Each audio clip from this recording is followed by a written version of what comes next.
Hi, everyone. I'm Felicitas Schmittinger. I'm a service designer and research fellow here at POLIMI, and it's a real pleasure for me to introduce our next guest, Lesley-Ann and Noel. I hope I pronounced this right. Yes, that's Hi, perfect. welcome. It's a real pleasure to meet you because actually we haven't met before as well. I will just briefly introduce you, and then I think maybe you can say some words since you know to do this for sure a lot better than me. You're an assistant professor at the North Carolina State University and the associate director of design thinking for social impact at Tulane University. Yes. Please tell me something about yourself. Okay, great. Thank you, Felicitas. And I probably, my apologies if I didn't pronounce your name correctly. Oh, no, it's correct. Good. So I'm the outgoing associate director of design thinking for social impact at Tulane University, and I'll be incoming at North Carolina State University. So that's why I have these two names. At Tulane University, I was interested in design thinking for social impact, and at North Carolina State University, I'll be in design studies, where I actually have some interesting tasks where I'll be creating one class around co-creating equitable futures, another class around contemporary issues in art and design, and then I'll also be doing design thinking, social impact classes again. A lot of what I do focuses on equity, and a concept called pluriversality, which some of your speakers may have spoken about. So I also run, I co-chair the Pluriversal Design Special Interest Group of the Design Research Society. And in that group, we have a lot of conversations about design outside of Europe and North America. We're always creating spaces where we want people to talk about design occurring in maybe different universes at the same time, and that's what this concept of pluriversality is about, and then I know that we're just going to have like a little conversation throughout this time, but so that's just like a little introduction, and then we could continue the conversation. Perfect. Thank you so much. Actually, I'm directly interested in this pluriversal design special interest group. How did you, we also had your colleague Renata Leitao here before, so I'm super interested. You already talked a little bit about it. I'm super interested. How did you create it? How did the idea come to your mind? So Renata and I have been friends for a long time. We actually said, this is our 10th year of friendship. We kind of did like a little anniversary messaging to each other. And we've had like careers in different places. And so, this is just some advice to everybody in design research. You need a research buddy who's not necessarily working with you, but who can give you some support along the way. And so like we've had that kind of relationship where I might be doing something and then I'll send her a message, say, hey, this is what I'm doing. And we've always got along well. And so like I was going to a lot of conferences by myself, right? And I noticed that the conversations in the conferences very often just did not correlate with my own research interests. And Renata was like the only person who I knew at the time who was doing research that I was interested in. Yes, she was my friend, but she was doing this research in Brazil with indigenous communities, and I was very interested in her work. My own work, so I am or used to be an industrial designer. And I did a lot of this kind of design for development work. So I would work with people in the Caribbean. I'm from Trinidad and Tobago in the Caribbean. So I worked all around the Caribbean. And then I also worked in East Africa. And so Renata and I had similar interests, in seeing, well, okay, how do we work as designers with local groups? And as I went to these conferences, I would never hear people talking about that kind of work, or when I heard people talking about that kind of work, it was from a point of view that really bothered me, you know, where I think as designers, we do like, we take this kind of design savior standpoint. So I would go to a conference and hear someone saying, well, I went into the Amazon and I was saving people, and that bothered me. And so at the DRS 2018, I know this is turning into a long story, but at the DRS 2018, both Renata and I finally went to the same conference, and we talked about it. You know, there's so few people in this conference who are doing work that's aligned with our interests, or who are presenting this work. However, when we were talking with people informally, we would find people were interested in the same things that we were interested. And we said, well, you know what, we're going to create our own space, right? And then Arturo Escobar may have given like the closing keynote. He gave one of the keynotes during the conference. And one thing he said, he made it very clear that the interests of the global North and the interests of the global South in design were radically different. And then that just kind of sent off this little light bulb moment for me, where I was like, oh, that's why that's why the conversations don't seem to interest me. You know, I'm coming from, I'll use an ology word, and maybe I'm coming from a different ontological or epistemological place, and I cannot relate to that. But Renata and I understand that when we meet other people, like I'm going to call another person's name Mariana, and I'm not going to call Mariana's last name, who is another Brazilian. You know, as we met these other people, we found our research interests aligned. So we borrowed the word pluriversal from Arturo Escobar. And we said, we're going to create this pluriversal design special interest group that is really highlighting and focusing on design from a different epistemology or ontology, you know, design from a different worldview, you know, because the thing is, if you're a designer from one of these other places, you can really develop this kind of imposter syndrome where you're like, okay, is my work relevant? Is what I'm doing design? You know, if I'm not doing what those people in Europe or North America or what, you know, if I'm not doing their work, is this still design? And so we really wanted to create this space where you could bring your practice as a designer, you know, from the global South, or you know, as a designer who does not seem to fit into that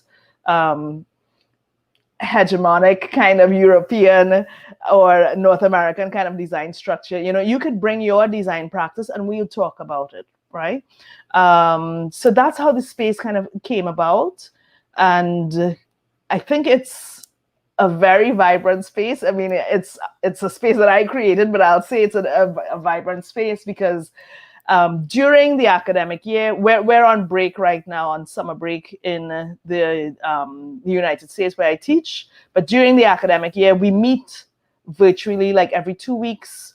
We formed a book club where, you know, people talk about diversity and, you know, people are writing about decolonizing design and all of that. And as we read people's work, Renata and I said, well, you know what, you can't be writing about decolonizing design and then everybody you cite is European.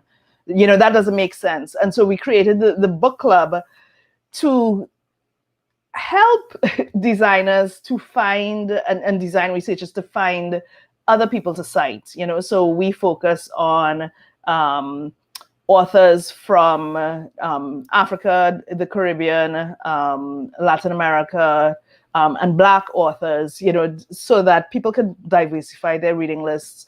And then we have Renata probably spoke about Pivot, which is a conference that we have coming up in about a month's time, where again, it is about this design practice that's coming from this different epistemology, ontology. And yeah, that's a little bit of what we do.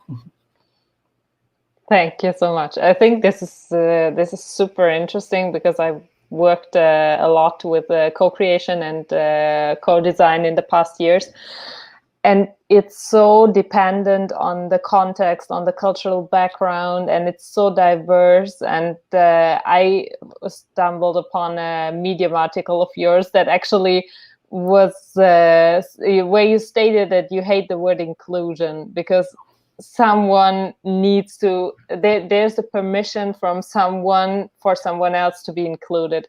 I like this a lot because I think this was maybe a little bit the need for that space, that you didn't feel like we need the permission from Europeans, from North Americans to be included in something, but we have our own super valid, we have our techniques, we have our way of thinking, we have our cultural background that is so rich.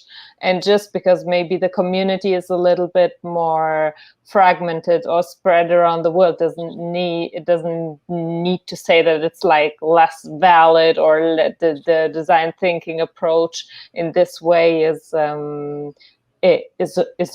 or too different. It's just that the one in Europe and the one in North America is maybe more famous and more present in this DRS. So I think it's really, really interesting. Do you also feel that within the Design Research Society, things in that relation have changed among European researchers and researchers from the Global South, from North America? Do you feel that there's more dialogue now? Yeah, so I believe I've been a DRS member since 2015. Mm-hmm. And I'm really, I don't have to say impressed or surprised, or, I think that it has really changed. For me, the relationships that I have created, or, I've really benefited from the DRS. The DRS should pay me for saying this, but I've benefited from these relationships, and I've really seen the organization, I think, change over the last, that would be like 6 or 7 years, where I really felt when I went in that it wasn't a place for me. But I just said, okay, I am going to be here, and I'm going to, kind of spread out and occupy some space. A lot of the people who I would bump into early on, and like in the first conference I went to, I will say that they were like old white men. No offense to the old white men, but that was the impression that I had, that it was like a little bit of this unfriendly space that I did not want to really. I was very kind of afraid of putting myself out there. And in fairness to them, I don't know if it was an unfriendly space. It was just, though, that for me as an outsider, in quotes, I saw so many people who did not look like me. But I needed to be in that space because, I'm an academic. I'm, seeking tenure and all of that stuff. I just had to be in that space and occupy that space. And then I went to, so the DRS has quite a few meetings, and there was a meeting that I went to maybe a few months ago when I looked around and I thought, oh, this is nice. The space has changed, because there were so many women at the meeting and so many people from like all over the world. Like I'm remembering now a colleague of mine from Chile, another one from maybe Greece, from, it's like, I think it's a much more vibrant space. I know that our group is big. I think I went onto the website and saw like maybe about 60 people on our mailing list, which in the DRS is, I think, a pretty big group. And then I'm also involved in the education special interest group. And I know that we've taken some of our pluriversal design conversations. So our conversations really about people from all of these different, all of these different design perspectives from different parts of the world. We've taken some of these conversations into the education group, where we're having a lot more intentional conversations about, okay, so how are people doing design education in India, in South Africa, in Turkey, in all of these spaces. So for me, yes, I do think that the organization has changed significantly over the last 6 to 7 years. And maybe it, since my experience with the organization is only that long, maybe it could be that it hasn't changed, but I've become more comfortable in it, or I've found my space in it but I want to say that it has changed and that maybe I've played a small role in making that change happen.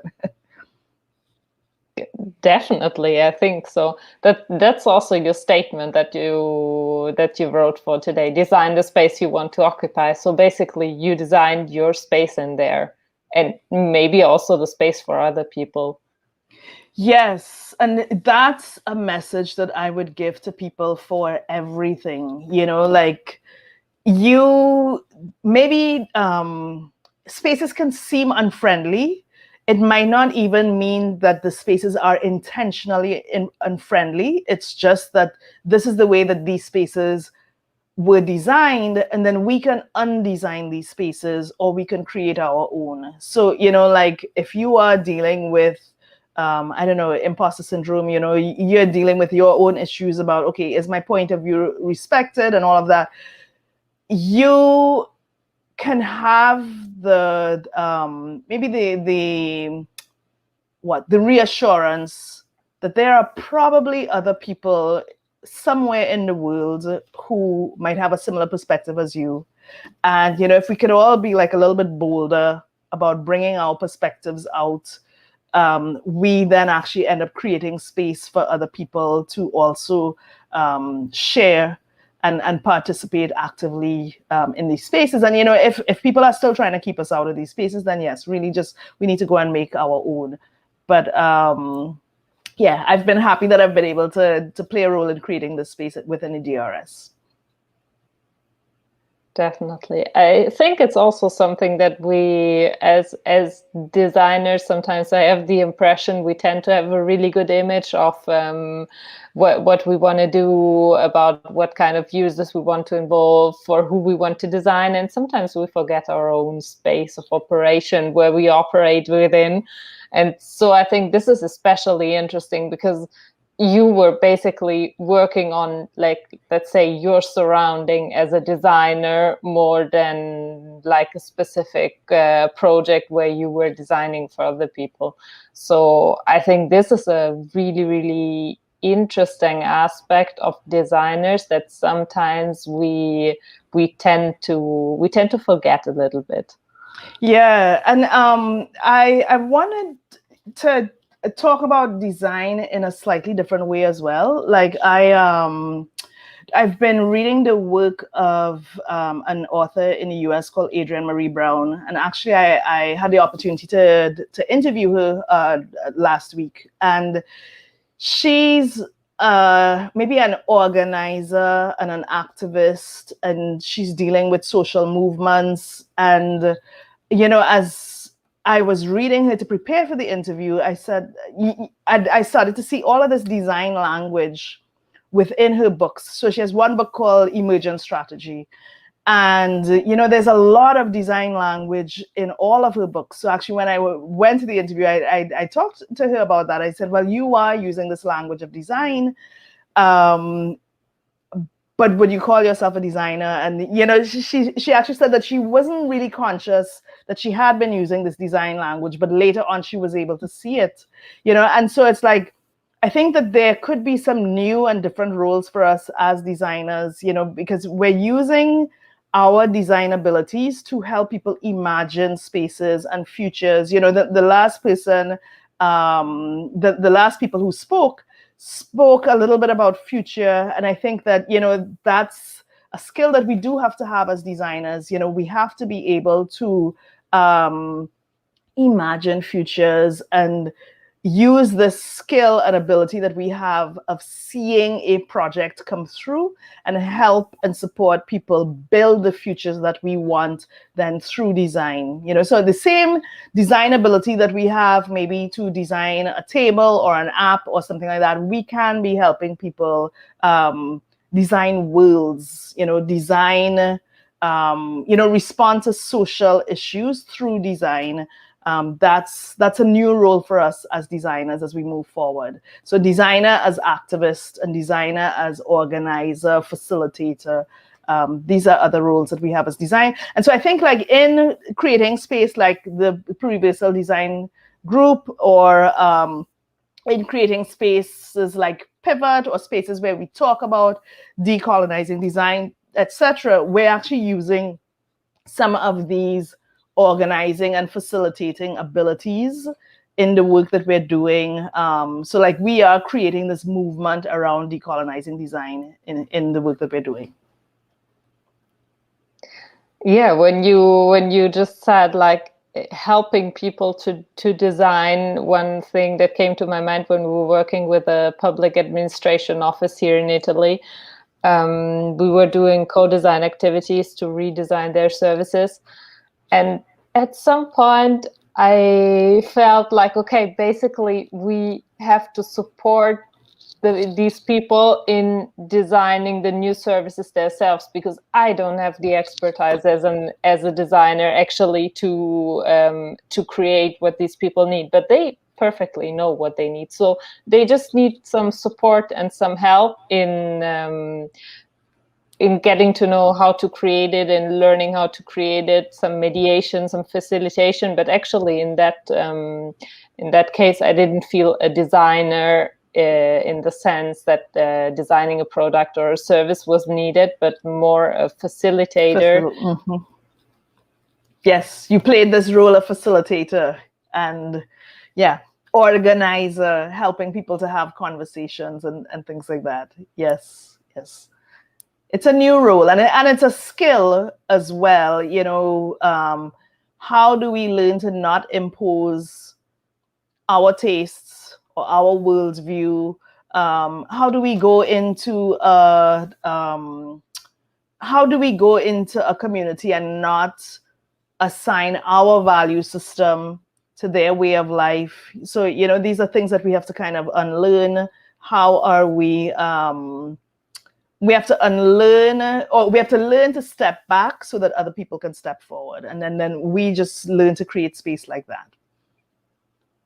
Right. I think it's also a lot about prejudices in all kinds of ways, about not only cultural, but in every kind of way. I think it's a lot about those prejudices that you've got into a project. You get to work with people that maybe you never have worked before, and you have a certain idea of how you think that things are and that people will react. And yes.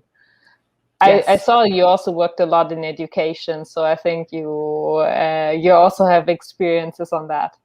Yeah, so for my PhD research, I worked with children, and I created a design curriculum for children, and the children were like between 9 and 12 years old, where I was introducing the children to design, and the way that my social design class works at university. So I did this with children at this level, where they went out and they interviewed people in the community to understand what were the social issues, and then they responded to these issues through design by drawing and things like that.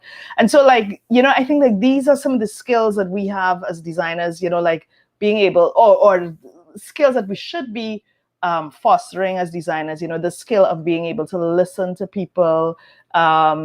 Sometimes it's like maybe a skill of translation. Sometimes, it's like the facilitation skill, where we are listening and then interpreting and visualizing. And, I think that these skills are really important.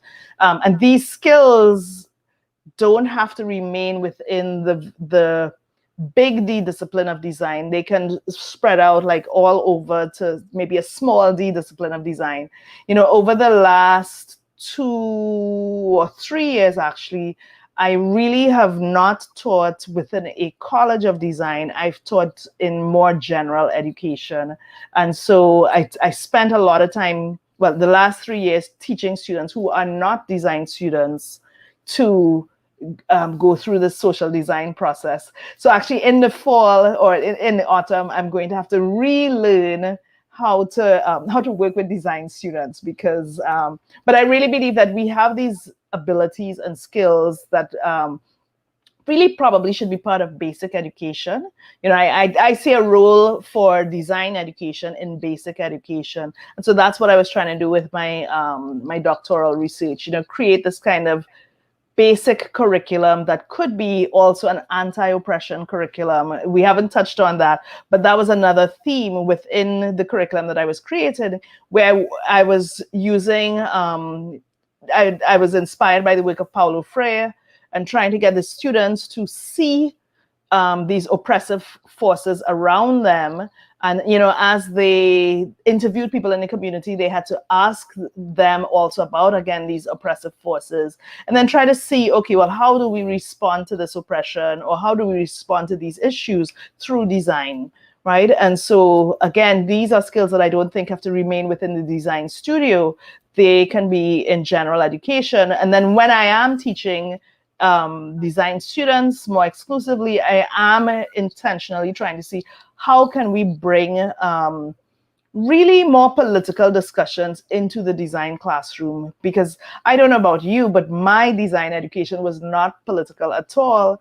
But, you know, politics is all around us, social issues are all around us. So, you know, we need these abilities to be able to discuss this and identify these issues of oppression, etc., and then respond to them through design. Definitely. I have a similar experience. I mean, my education was also not political at all, but again, the example of designing for public services, it really started becoming something very political. Also discussion of power dynamics among the people that we were designing with, things that we had absolutely no idea of what we were going to do, how we were going to handle this. It was a lot about mediation, getting people around one table, but at one point it was really not anymore about designing services, but really about mediation among people, facilitation, seeing these dynamics, trying to manage them. So it got really far from maybe the classic idea that we have of design, even when we're speaking about service design and not products only. Yeah, I think one thing, and I know we're almost at time, but, you know, like, one thing is that's important for us to know as designers. And then, like, if you're a teacher, you know, if you're a design educator, it's important for us to see this and remember this, is that design is messy. And, you know, sometimes the way that we learn design in the studio or, you know, in the academic space, sometimes it's a little bit sanitized. And so we forget the messiness. You know, like, for me, when I left university, I had this view of design being this really kind of pristine factory kind of experience. And then I went to work I went to collaborate with some people in a factory in Guyana. And I was confronted with the messiness of real life, you know. So, like, my pristine education, you know, imagining these factories with clean floors and all of that really did not, I guess, in that way, prepare me for things like the messiness of working with real people on a factory floor, or, you know, even like today, being able to talk about race, or being able to see how poverty affects how someone uses a product, or, you know. And so, like, there's some harder conversations that we have to learn to have in the work that we do as design. So, you know, like, that's one way that I hope to see design education evolve over the next several years. Thank you so much. I think this is actually a fantastic closing statement, also because we are almost out of time. Thank you so much. It was really a pleasure getting to know you. And if you have any other last message or words that you want to share with us, please go for it. I mean, not like a real last message, but, you know, like, I'm findable. So, I mean, if anyone wants to continue any of the conversations, you know, they can look me up on Twitter or LinkedIn, and I will respond to questions and comments and things like that. So if anyone wants to continue the conversation, and I'll definitely plug the Pluriversal Design Special Interest Group. You know, if people are in the DRS, or if they're considering joining the DRS, please come and look for our group. We are we're fun people, and we have these little kind of Zoom parties every now and again. So yeah, come and chat with us at the Pluriversal Design Special Interest Group. Perfect. Thank you so much for the conversation. Thank you.